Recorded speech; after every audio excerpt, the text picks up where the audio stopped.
Okay, folks, how we doing? Welcome to the Saw Shop here. For your viewing pleasure, this is a 266 XP that I totally stripped down to the cases and rebuilt the bottom and did my mods.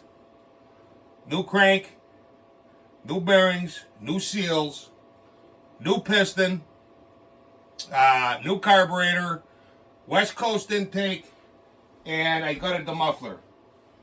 And there's a 272 top on here. If you want to run the West Coast style, like the 395 style, get this cover. You have to drill and tap a hole here, put the cover on.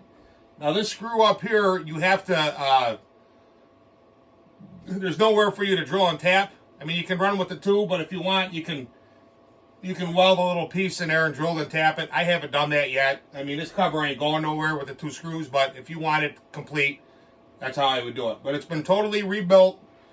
This muffler has been gutted. I pulled this out of there. That's what they had in there. That's where your exhaust was going through, and it was up top. This is gone. Throw that away. And let's see if she'll burp over here.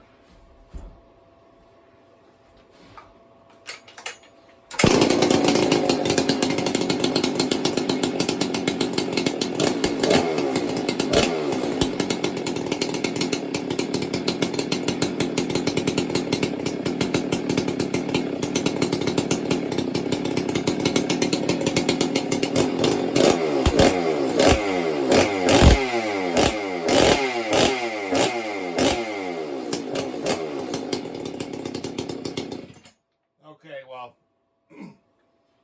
that's all we're gonna do there.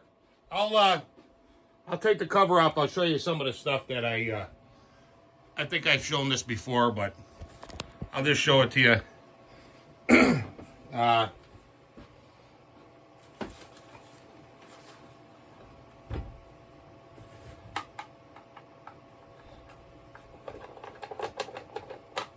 Now this air filter, compared to the 266 SE or XP, I don't know if you can see that. Let me double check here. Yeah, this, you're drawing air everywhere, and you can really get this thing to move. Now, I just burped this over. I had the old carburetor on there. I'd get it to run on prime, but I couldn't. It would run, it wouldn't. Took it apart, rebuilt it. I wasn't happy with it, so I just put a new carburetor on there. I mean, I put it through the ultrasound, the cleaner, ultrasonic cleaner, cleaned the screen, the whole 9 yards. Sometimes these carbs are just junk. So I'm running 34,000 squish on it. Did a little bit of port work. Like I said, the whole bottom end is redone.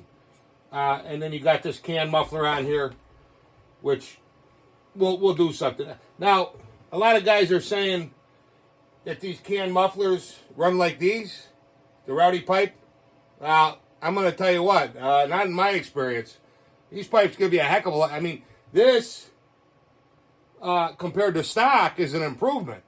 There's no doubt the saw runs better, but you don't get the torque like you do with these. And if anyone's interested in these, I can build these for you for relatively cheaply. You know, it's a little bit of work, but they bolt on, and then, you know, save your stock can if you're going somewhere where you don't want to, you know, have the noise. I mean, these are loud, but this is definitely much louder.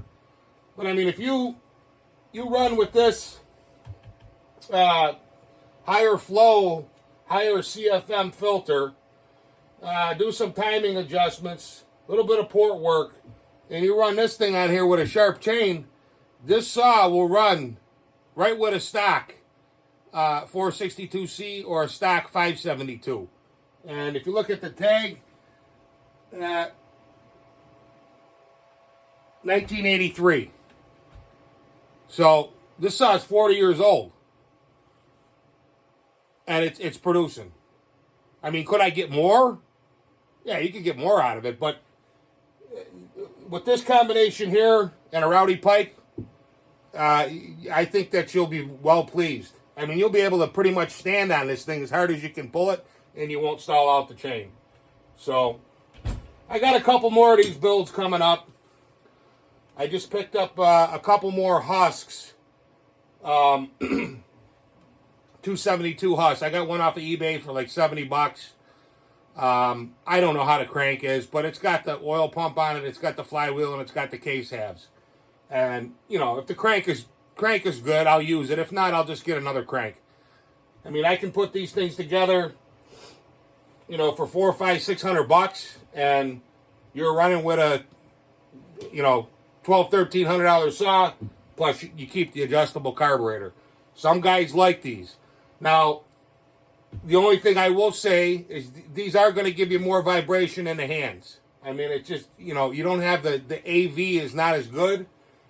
But for a fast firewood saw, you want to make some money, or even for a tree work saw, these aren't a bad thing. So.